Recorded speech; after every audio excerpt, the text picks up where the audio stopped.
मुझे नहीं पता मैंने अपने 6 साल के बेटे के लिए ये खिलौना क्यों खरीदा।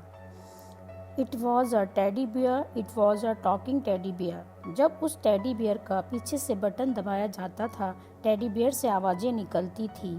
How are you? तुम बहुत क्यूट हो। Okay bye, I am sleeping now. और आखिरी वाला, कम ऑन लेट्स। मेरे बच्चे ने उस टेडी बियर का बटन जैसे हजारों बार प्रेस किया होगा, उसे ये चारों लाइनें अच्छे से याद हो गई थी। मैं कह सकता हूँ ये खिलौना मेरे लिए बहुत परेशानी का कारण हो गया था। जब भी मेरे बच्चे को खिलौना लेकर खेलता था, वो बहुत ज़ोर ज़ोर से आवाज़ करता था और मुझे बहुत परेशानी होती थी। मुझे तब रिलीफ महसूस हुआ जब 1 महीने बाद उस खिलौने की बैटरी डेड हुई। सबसे अच्छी बात ये थी कि मेरा बच्चा मेरे पास रोते हुए नहीं आया कि इस खिलौने की बैटरी चेंज कर दूं। जैसे ही उसकी बैटरी खत्म हुई, मेरे बच्चे ने उस खिलौने से खेलना छोड़ दिया।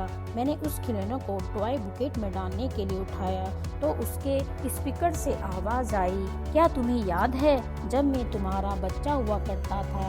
मैं डर गई। मैंने वह खिलौना ज़मीन पर गिरा दिया और पैर से मारा।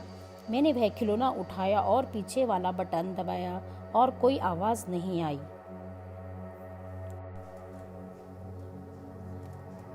आई श्योर कि मैंने आवाज़ सुनी है।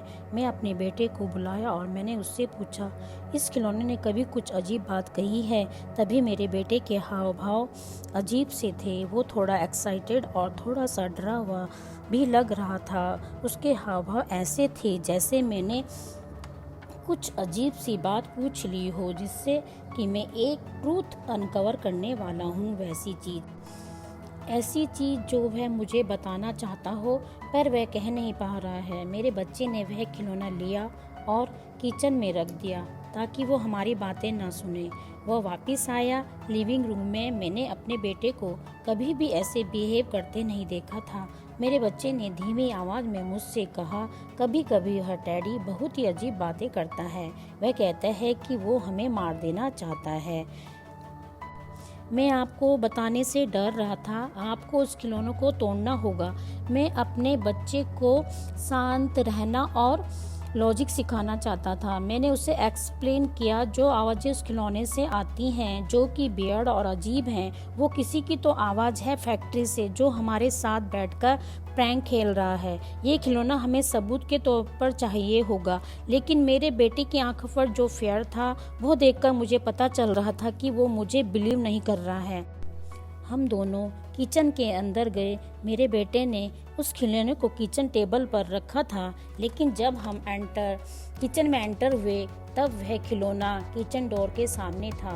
मेरा बच्चा डर गया। मैंने उसे एक्सप्लेन किया शायद उसने खिलौना वहीं पर रखा था। तभी उस खिलौने में से एक आवाज़ निकली जो कि काफ़ी वियर्ड और डरावनी थी। मेरा बच्चा रोने लग गया और जोर से चिल्लाने लग गया। मैंने उस खिलौने पर पैरों से वार किया। उस खिलौने से कुछ लिक्विड बाहर निकलने लग गया। Red is black colour, not blood colour, not oil, but something organic and toxic.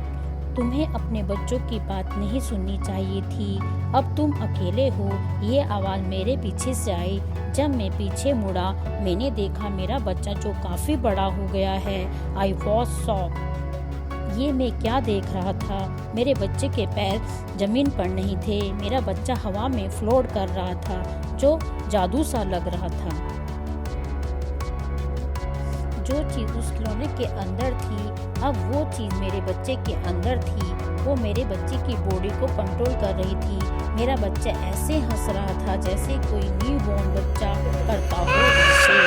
जो कि उस खिलौने के अंदर था वो मेरे बच्चे के अंदर आ गया था।